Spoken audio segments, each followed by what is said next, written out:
Welcome to this solution series for GATE 2011. I will be solving this problem of numerical analysis. Let us have a look on this problem. So what is given to you?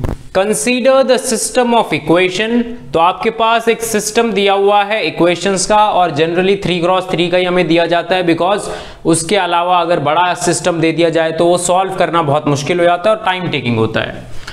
अब initial guess जो आपको दिया हुआ है वो दिया हुआ है 1,1,1,1, ठीक है, कॉमा भी यहां पर लगने चाहिए थे।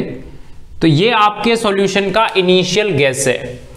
The approximate value of this after one iteration is, तो आपको वन आइट्रेशन, देखो ये 0th स्टेप है और ये फर्स्ट स्टेप है, दैट मींस 1 टाइम्स आपको आइट्रेशन लगानी है और 1 टाइम्स आइट्रेशन लगाकर आपको बताना है कि अप्रॉक्सीमेट वैल्यू कितनी होगी सॉल्यूशन की। तो आपके पास ये 4 ऑप्शंस हैं और इन 4 ऑप्शंस में से आपको बताना है कि कौन सा करेक्ट होगा। सो कैसे हैंडल करेंगे इस चीज को? सबसे पहले तो मैं लिखूंगा कि अगर आपके पास 3x3 का सिस्टम है तो 3x3 का सिस्टम आपको लिखना आता ही होगा, तो मैं वो अज्यूम कर रहा हूं कि आपको लिखना आता है। सो होता क्या है उसमें, जैसे कि मान लो आपके पास nth नंबर की आप आइट्रेशन लगा रहे हो या फिर आप n+1th नंबर की मान लो आइट्रेशन लगा रहे हो, ठीक है। तो अगर आप n+1th नंबर की आइट्रेशंस लगाते हो तो आपके पास यहां पर क्या आएगा, देखो होता क्या है, पहले मैं नॉर्मल इक्वेशन लिख लेता हूं ताकि मैं उसको सिंप्लीफाई बाद में कर पाऊं, ठीक है। हाँ, सो जैसे कि मेरे पास इक्वेशन ये है a11 x1, a12 x2, a13 x3 और यहां पर है b1 मान लो, फिर a22 x1, a21 होगा यहां पर, sorry, a21, a22 x2, a23 x3, ये b2 है। फिर आपके पास a31 x1, a32 x2, a33 x3, ये b3 है। तो ये मान लो आपके पास सिस्टम है। तो होता क्या है कि आप पहली इक्वेशन से x1 की वैल्यू निकालते हो, तो जब आप x1 की वैल्यू फर्स्ट इक्वेशन से निकालोगे तो क्या करना होगा, 1/a11 से डिवाइड करना होगा, प्रोवाइडेड कि a11 0 होना चाहिए, तभी जाकर ये आप अप्लाई कर सकते हो। तो कितना आएगा यहां पर, माइनस में a12 x2 और b1 भी आएगा, sorry, b1 minus a12 x2 और माइनस में a13 x3। नाउ यहां पर x2 के ऊपर जब मुझे x2 की वैल्यू चाहिए तो a22 से डिवाइड होगा, सो 1/a22, तो यहां पर कितना आएगा, b2 माइनस, तो अब इतना कितना आएगा यहां पर, a21 x1 और फिर यहां पर कितना आएगा, a23 x3, ठीक है। अब हम इससे करेंगे सॉल्व, तो x3 की वैल्यू कितनी आएगी, 1/a33, अब यहां पर क्या आएगा, b3 माइनस, ये लाना होगा तो कितना आएगा यहां पर, a31 x1, ये लाना होगा तो यहां पर कितना आएगा, a33 x3, ठीक है। तो ये आपके पास होता है। जैसे कि आपके पास इनिशियल गेस ये दिया गया है तो आपको क्या करना है, जो आपका x2 है x3 है, इनकी जगह इस इनिशियल गेस को प्लेस करना है 1,1 को, एंड देन फाइंड आउट करना है कि आंसर क्या होगा, ठीक है। तो इस तरीके से आइट्रेशंस चलती हैं। तो जैसे कि ये आपके पास क्या है, x1 x2 x3 है, यहां पर तो आइट्रेशन दिखाई नहीं दे रहा कि क्या हो रहा है, बट आइट्रेशंस कैसे चल रही हैं, आइट्रेशंस ऐसे चल रही हैं कि जो आपका x2 और x3 है वो आपने इनिशियल गेस से उठाया यहां से, ठीक है, एंड देन आपकी x1 की वैल्यू निकल गई। फिर अगली बार आप क्या करोगे, जब आप वापस से एक और बार आइट्रेशन लगा रहे होंगे तो x1 की वैल्यू आपके पास है अब, तो मतलब उसको बेस मान के, x2 की वैल्यू को बेस मान के, तो मतलब इनिशियल गेस फर्स्ट उसमें लगेगा, देन सेकंड टाइम करते वक्त जो इससे आंसर आया है वो लगेगा, राइट। बट आपके पास मेथड जो दिया हुआ है वो गॉस सिडल मेथड दिया हुआ है। नाउ गॉस सिडल मेथड में होता क्या है, it is a method known as, जो गॉस सिडल मेथड होता है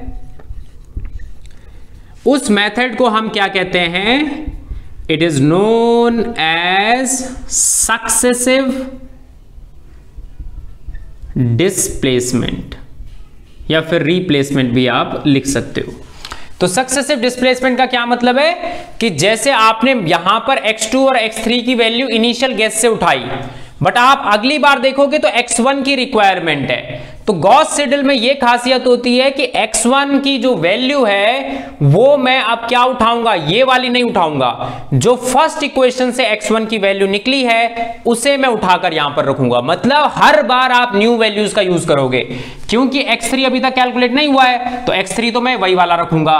बट जब मैं x3 निकाल रहा हूंगा तो x1 और ये x2, रुक जाओ सॉरी यहां पर गलती है, ये 3 2 है, ठीक है 3 2 x2, हाँ तो मैं x2 और x1 की न्यू वैल्यूज का यूज करूंगा, ऐसा नहीं कि इन्हीं में से वैल्यूज उठाई गई, समझ गया। तो यहां पर क्या हो रहा है, सक्सेसिव डिस्प्लेसमेंट हो रहा है, मतलब पहली आइटरेशन से जो आंसर आया है अगली वाली इक्वेशंस को सॉल्व करने में उसी वाली वैल्यू का यूज होगा, ना कि ओरिजिनल जो हमें इनिशियल गेस दिया हुआ है उसका। जब आप गॉस जॉर्डन आपके पास जैकोबी जो आपके पास होता है गॉस जैकोबी आइटरेशंस, तो जो जैकोबी आइटरेशंस होती है उसमें क्या करते हो आप, बेसिकली उसमें आप पहले एक बारी तीनों निकाल देते हो using this initial guess, then अगली बार इन तीनों को बेस मानकर आगे बढ़ते हो। यहां पर ऐसा नहीं होता है, अगर आपने x1 निकाल दिया तो अगली बार यहीं पर x1 यूज हो जाएगा, ऐसा नहीं कि वापस से रिपीट होना पड़ेगा, समझ गए। तो यहां पर सक्सेसिव डिस्प्लेसमेंट का मीनिंग यही है। अब अगर हम देखें तो x1 की वैल्यू आएगी कितनी, x1 की वैल्यू आएगी 1/5, ठीक है a11। फिर आपने क्या करना है, 13 से माइनस कराना है किसको, 2x2 को और फिर x3 को, राइट, हाँ यही आएगा। तो 2x2 माइनस x3। अब आपको x2 और x3 रखने कहां से, यहां से, तो कितना आंसर आएगा यहां से 1/5 और 13 माइनस 2x2, अगर आप देखोगे तो 2 और -1 तो -3 आ गया यहां पर, ठीक है। अब आप 13 - 3 करोगे तो 10 आएगा, तो ये कितना आ जाएगा 2 आ जाएगा। सो आप देखोगे कि सभी उसमें 2 ही गिवन है, तो मतलब मैं डिस्कार्ड नहीं कर सकता अभी भी कुछ भी, तो सिर्फ ऐसा नहीं कि डिस्कार्ड हो जाएगा इससे कुछ। अब x2 निकालना ही पड़ेगा। x2 की वैल्यू कितनी आएगी, इसके डायगोनल में अगर आप देखोगे तो 1/5 ही लिखा है डायगोनल में, फिर -22 माइनस, अब आपको ये लेके जाना है उस तरफ, तो प्लस में आएगा 2x1, फिर माइनस में आएगा 2x3, ठीक है। बट यहां पर x1 की वैल्यू 1 यूज ना होके 2 यूज होगी, ये आपको ध्यान रखना है। सो 1/5, अब आप देखो -22 फिर 2x1 तो मतलब 4, x3 कितना है, x3 निकला तो है नहीं तो 1 ही चलेगा, ठीक है। तो यहां पर कितना आ जाएगा ये, सो ये आ जाएगा यहां से +2, तो -2, यहां पर कितना आ जाएगा फिर ये 4, लेकिन माइनस का 4, ठीक है। तो माइनस का 4 आप देखोगे ए ऑप्शन डिस्कार्ड हो गया, डी ऑप्शन नहीं, सी ऑप्शन डिस्कार्ड हो गया, बी और डी में से कोई करेक्ट हो सकता है, तो सिर्फ माइनस साइन की गलती है, -3 + 3, तो जो आंसर होगा वो इस थर्ड इक्वेशन से ही पता चलेगा।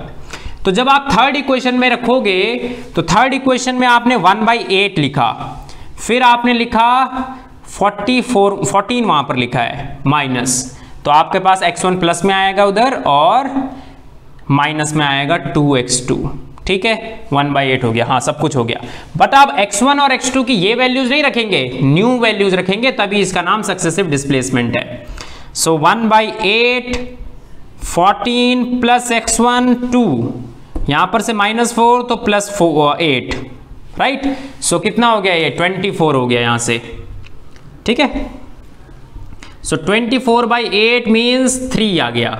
सो आंसर कौन आ जाएगा आपके पास, ये वाला, तो दैट मीन्स डी करेक्ट है और ये वाला इनकरेक्ट है।